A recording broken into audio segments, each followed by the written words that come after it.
Doctor BR Ambedkar Konaseema జిల్లా రామచంద్రపురం నియోజకవర్గం ద్రాక్షారామలోని వికసిక్ భారత్ 2047 లక్ష్యం అంటూ కేంద్ర ఆర్థిక శాఖ మంత్రి నిర్మలా సీతారామన్ ప్రవేశపెట్టిన 2025-26 బడ్జెట్కు 50,65,345 కోట్లు సంపన్నులకు కార్పొరేట్ శక్తులకు మేలు చేసేదే తప్ప సామాన్య ప్రజలు, రైతు కూలీలకు, కౌలు రైతులకు, కార్మికులకు, మహిళలకు ప్రయోజనం లేదు అని CPI ML new democracy party నాయకులు వి భీమశంకరం, బి సిద్ధు విమర్శించారు. ద్రాక్షారామలో గురువారం యానాం రోడ్లో గల అంబేద్కర్ బొమ్మ వద్ద నిరసన కార్యక్రమాన్ని నిర్వహించారు.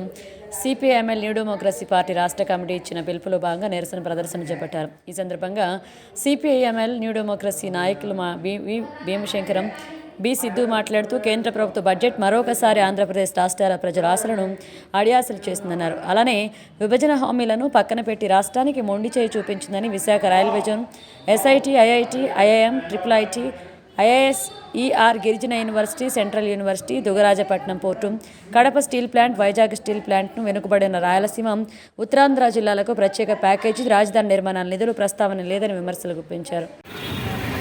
సిపిఐఎంఎల్ న్యూ డెమోక్రసీ జిల్లా నాయకులు వెంటపల్లి భీమశంకరు, కేంద్ర ప్రభుత్వం ప్రవేశపెట్టినటువంటి బడ్జెట్ రైతులకి, కౌలు రైతులకి, కార్మికులకి, అదేవిధంగా ఎస్సీ, ఎస్టీ మరి ప్రజలు ఎవరైతే ఉన్నారో వీళ్ళకి అందరికీ కూడా ఈ బడ్జెట్లో ఎక్కడ కూడా కేటాయించిన పరిస్థితి ఉంది. ఎందుకంటే ఎవరైతే బీజేపీకి ఈరోజు జేబు సంస్థలకు ఉన్నటువంటి ఎవరైతే ఆర్ఎస్ఎఫ్ కార్పొరేట్ శక్తులు, ఆదాని, అంబానీ ఎవరైతే ఉన్నారో వాళ్ళ ప్రయోజనాలు కాపాడే విధంగా ఈ బడ్జెట్ ఉందో తప్ప దేశ ప్రజలు ఎవరైతే ఉన్నారో ఈ దేశంలో ఆర్థిక సంపదకి సృష్టికర్తలైనటువంటి రైతులు, కూలీలకి, కార్మికులకి ఈరోజు ఎక్కడ కూడా ఈ మొన్న పెట్టినటువంటి బడ్జెట్లో ఎక్కడ కూడా వాళ్ళకి లేదు, ఎక్కడ కూడా వాళ్ళకి అవకాశం కల్పించలేదు.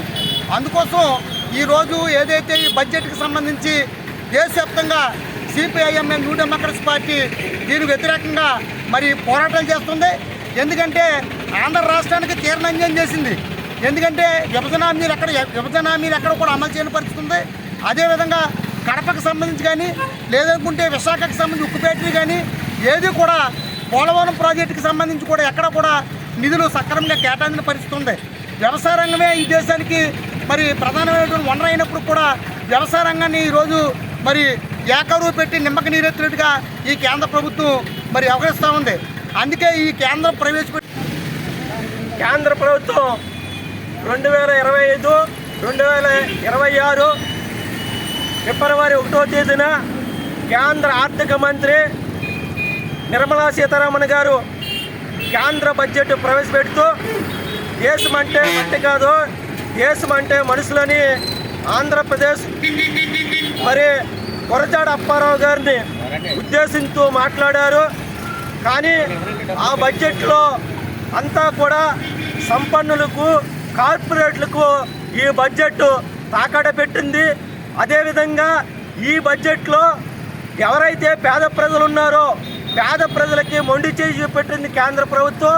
ఇది పేదల నిర్మూలనే కాదు, పేదలు లేకుండా చేయడానికి ఒక పథకము ఈ బడ్జెట్లో కేంద్ర ప్రభుత్వం ప్రవేశపెట్టింది. ఎందువల్లంటే కష్టజీవులు, కార్మికులు, రైతులు ఈ దేశం కోసం పోరాటం చేస్తున్నారు. వాళ్ళు నిరంతరం ఎండనక కొండనక కష్టపడుతున్నారు. అయినా వాళ్ళ సమాజ చుక్కల్ని ఈ రోజున కార్పొరేట్ కంపెనీలకి, సంపన్నులకు తాకడ పెడుతూ అదేవిధంగా 12 లక్షల రూపాయల ఆదాయ పన్ను ఎవరైతే వస్తుందో వారికి మినహాయించండి అంటే వీళ్ళందరూ కూడా కార్పొరేట్ కంపెనీల దగ్గర, అదేవిధంగా ఏదైనా బహుళజాతి కంపెనీల దగ్గర ఈ డబ్బులన్నీ కూడా కొంటారు వస్తువుల్ని. అదే మాలాంటి సామాన్యుల దగ్గర ₹1 ఉంటే చిల్లర కొట్టుల దగ్గర కొనుక్కుంటాం. కానీ ఎక్కడికి పోయింది పైసా అంటే కార్పొరేట్ల దగ్గర పోయింది. అందుకే ఇదంతా కూడా కార్పొరేట్ బడ్జెట్. నిరుద్యోగులకు వ్యతిరేకమైన బడ్జెట్, దళితులకు వ్యతిరేకమైన బడ్జెట్, ఈ విద్యార్థులకు వ్యతిరేకమైన బడ్జెట్. ఈ బడ్జెట్లో 50 లక్షల కోట్ల రూపాయలు కేటాయించారు. ఈ మొత్తం 10 సంవత్సరాల కాలంలో నరేంద్ర మోడీ పన్నుల ద్వారా 54 లక్షల కోట్ల రూపాయలు